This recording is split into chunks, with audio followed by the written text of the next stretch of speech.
Bonjour et bienvenue sur la chaîne Zone Bourse. Alors, que ce soit l'énorme Moderna et ses 63 milliards de dollars de capitalisation boursière, ou bien la petite française Novacite multipliée par 50 depuis le début de l'année, les biotech ont fait beaucoup parler d'elles en cette année 2020. Alors, des biotech, il y en a de toutes les sortes. On parle souvent de biotech rouge pour la médecine, verte pour l'agriculture, blanche pour l'industrie, bleue pour la vie marine, etc. Dans cette vidéo, nous allons surtout parler des biotech rouges, donc celles spécialisées dans la santé.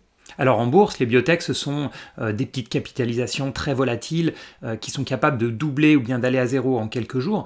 Mais concrètement, qu'est-ce qu'elles font?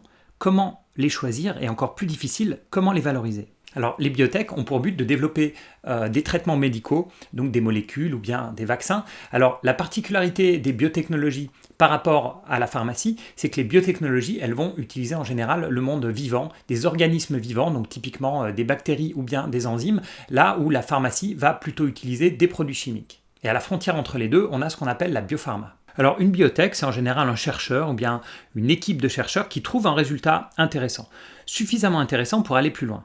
Il y a alors une société qui est montée, en général elle est financée par des fonds de venture capital, et c'est parti pour une aventure qui va durer au moins 10 ou 15 ans pour amener le produit d'une simple idée à un médicament ou un vaccin qui est amené au marché. Et on voit ici le risque d'une biotech, c'est de la recherche et développement pur, c'est-à-dire qu'à chaque étape, l'entreprise peut tout simplement s'arrêter, le produit peut arrêter son développement et l'entreprise peut tout simplement disparaître. Et si je regarde les entreprises pharmaceutiques, à l'inverse, le risque est beaucoup plus faible parce que déjà elles ont plusieurs produits.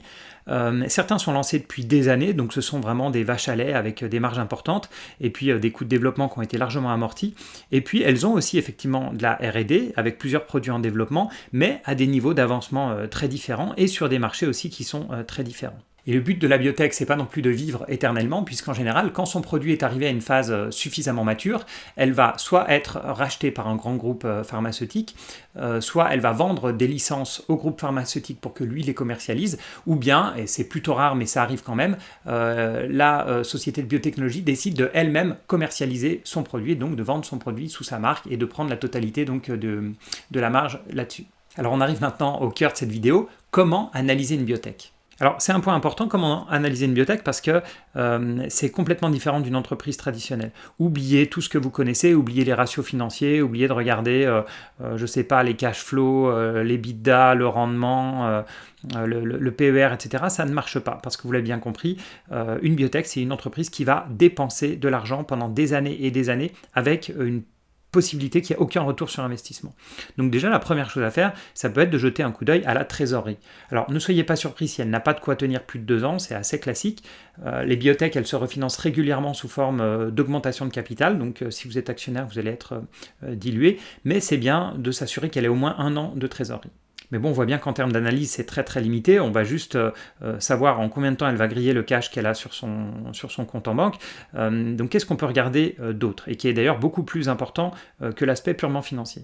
Alors une des premières choses que vous pouvez regarder, c'est la qualité du management. Alors attention, il faut bien dissocier les chercheurs du management, parce qu'un chercheur qui a trouvé quelque chose d'intéressant dans son labo public, privé, peu importe, et qui va donc décider d'aller plus loin dans le développement, c'est pas forcément un bon manager, et en fait plus le temps passe, plus ça va être compliqué de gérer la société. Donc le chercheur n'est pas forcément, et même j'ai envie de dire rarement, le PDG de l'entreprise, et c'est plutôt une bonne chose. Donc il y a l'équipe de chercheurs, il y a l'équipe aussi de management.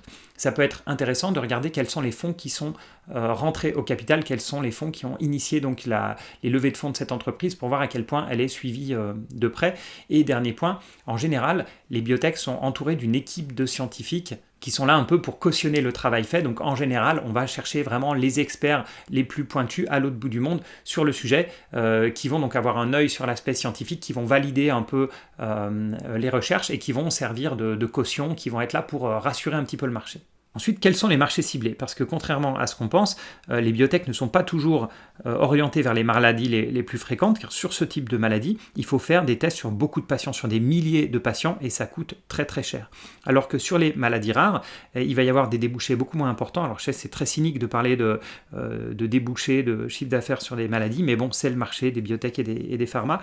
Donc sur les maladies rares, vous allez pouvoir démarrer les tests sur quelques dizaines de patients, et ce sera autorisé vu qu'il y a très peu de malades, et donc le coût de développement sera beaucoup plus faible. Et enfin, très très important, le stade de développement. C'est là où on mesure vraiment le risque de la biotech. Je vous rappelle que plus de 90% des candidats médicaments testés en phase 1 vont ne jamais être mis sur le marché. Alors je vous ai mis ici à l'écran les différentes phases. D'abord les phases d'essai précliniques, donc qui sont principalement in vitro ou bien sur des animaux. Ensuite, la phase 1, c'est là où on démarre les tests sur l'homme, donc au départ sur des volontaires sains en phase 1. Ensuite, en phase 2, on attaque sur un petit nombre de malades pour déjà voir l'efficacité du vaccin ou médicament. Ensuite, on passe en phase 3, où là, c'est vraiment les essais cliniques sur le plus grand nombre, vraiment un passage à grande échelle. Et enfin, l'AMM, l'autorisation de mise sur le marché. Et c'est le moment aussi, en même temps que le pipeline, de regarder quelle est la concurrence sur ces différents marchés, où en sont les autres biotech, est-ce qu'elles sont en avance ou en retard sur ces différentes phases de développement. Alors jusqu'ici, c'est assez clair, de regarder le portefeuille de médicaments, le management, etc., pour voir si la biotech est une entreprise intéressante ou non, quelles sont les phases de développement. Et maintenant, on va arriver au point difficile des biotech, qui sont quelle est la valorisation d'une biotech. Et si vous cherchez un petit peu de documentation là-dessus, vous allez voir qu'il n'y en a finalement pas tant que ça. Comme je vous l'ai déjà dit, pas la peine de sortir vos ratios financiers habituels, pas la peine de faire des analyses DCF, Discounted Free Cash Flow, etc. Ça ne marche pas du tout. Tout simplement parce que les entreprises n'ont pas de rentrée d'argent, et si elles en ont, ça sera souvent des subventions, du crédit impôt recherche ou bien un partenariat avec un groupe pharma. Ce qu'utilisent les fonds d'investissement, c'est ce que je vous ai mis à l'écran, c'est un calcul d'Expected Net Present Value, en français, valeur actuelle nette attendue. Donc concrètement, qu'est-ce que c'est ? C'est qu'on va regarder tous les scénarios possibles, on va chiffrer ces scénarios en termes de pertes ou de gains, on va aussi chiffrer la probabilité de ces scénarios et on va en déduire un prix. Donc sur l'exemple que je vous ai mis à l'écran, on va avoir le développement d'un médicament, donc en phase préclinique, phase 1, phase 2, phase 3, et ensuite sur la partie plus développement, avec à chaque fois un taux de probabilité ou un taux d'échec. Et on voit que si on abandonne, donc par exemple tout au début, il y a un coût de 0, on n'a pas encore mis de frais, mais si on abandonne en phase préclinique, on a déjà un coût, donc tous les chiffres sont en millions, un coût de 17 millions. Et on a estimé, c'est l'analyste en question, a estimé à 69% la probabilité qu'on s'arrête à ce stade-là. Ensuite, on a 31% de chance de passer en phase 1. En phase 1, si on s'arrête à ce niveau-là, ça coûte 32 millions. Et si on passe en phase 2, donc là, on a à nouveau un arbre de décision avec 54% de succès. On arrive en phase 2. Si on arrête en phase 2, ça aura coûté 50 millions. Et si on passe en phase 3, donc là on a 60% de chances de passer en phase 3. Là ça aura coûté, si on s'arrête en phase 3, 117 millions. Mais on a quand même 67% de chances de passer à la phase suivante. Si on s'arrête à nouveau à ce stade, ça coûte 118 millions. Et si on réussit, si on a passé toutes les étapes successives, alors on aura une valorisation de l'entreprise à 1,5 milliard. Et vous voyez qu'à chaque étape, on peut faire un calcul finalement assez simple. Ce qui est compliqué, c'est pas le calcul, c'est de déduire les probabilités. Ça, c'est vraiment la chose la plus difficile. Et aussi potentiellement le gain ou la perte, mais ça, c'est quand même plus facile.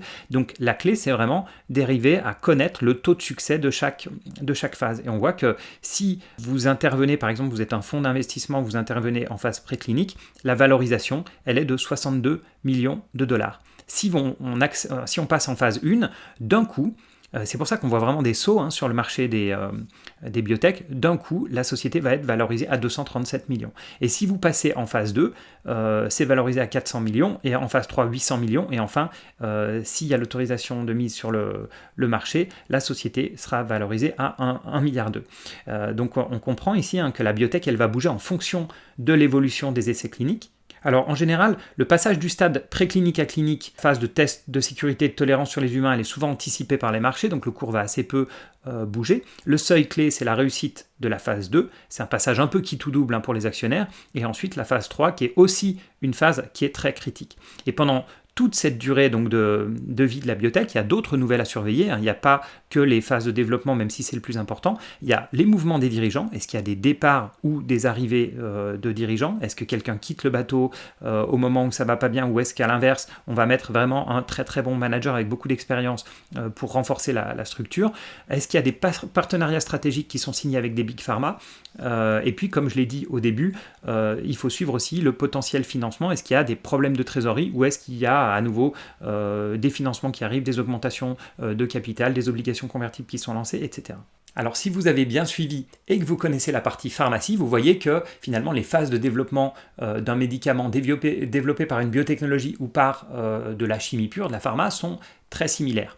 Mais, il y a quand même un mais, les biotechnologies sont plus intéressantes que la partie purement chimique pharmacie. Et c'est pour ça que les sociétés de biotechnologie sont autant courtisées par les boîtes de Big Pharma. C'est une raison toute simple, c'est qu'on connaît le risque des Big Pharma. C'est qu'à un moment, leur blockbuster va arriver au bout du brevet, donc elles vont perdre une de leurs vaches à lait. Il faut trouver en permanence des nouveaux médicaments, idéalement aussi rentables que les anciens, qui sont tombés. Donc le brevet est tombé, il y a maintenant des produits génériques qui sortent sur le marché à très très bas coût, donc le produit n'a plus aucune marge. Donc il faut remplacer ces médicaments-là. Et dans la partie pharma, c'est très simple de lancer un médicament générique parce qu'en fait, il faut juste montrer qu'on a la même formule chimique. Dans la partie biotechnologie, si vous voulez lancer un générique qu'on va appeler un biosimilaire, il va falloir prouver que votre biosimilaire a exactement les mêmes caractéristiques que la première molécule qui a été lancée. Donc c'est beaucoup plus compliqué, ça va prendre beaucoup plus de temps, alors que sur la partie pharmacie, le lendemain du jour où le brevet expire, les nouvelles pilules sont déjà prêtes avec une formule chimique, il n'y a rien à prouver réellement, en fait, tant que vous avez la même formule chimique, ça passe. Alors, que retenir de cette vidéo? Je pense que vous l'avez compris, les biotechnologies, c'est un monde qui est très complexe, qui est trop complexe pour moi. Moi, je n'investis pas dans les entreprises de biotechnologie. Je vous ai montré la partie vraiment très théorique pour valoriser une entreprise. Je n'ai aucune idée des probabilités de passer d'une phase à l'autre. Je ne connais pas assez les marchés, je ne connais pas assez les concurrents. C'est vraiment pour moi un monde d'experts. Alors, je sais que ça attire souvent les particuliers et je comprends l'attrait. Hein, ça a un côté vraiment optionnel de ça passe ou ça casse à chaque phase, une volatilité énorme, des petites capitalisations, donc comme je le disais, qui peuvent doubler en quelques jours. Mais c'est vrai que voilà, c'est pas pour moi, c'est beaucoup trop compliqué. Après, si vous avez un background scientifique, si ce sont des choses qui vous intéressent, si vous êtes prêt à vous intéresser vraiment de près aux molécules, au marché, aux différentes phases de développement, c'est vrai que c'est vraiment un marché passionnant et je comprends tout à fait qu'on s'y intéresse. Voilà, merci encore d'avoir suivi cette vidéo jusqu'au bout. J'espère que vous avez appris des choses. N'oubliez pas bien sûr de liker, de partager, de commenter si ça vous a plu. Et moi, je vous dis à bientôt pour d'autres vidéos.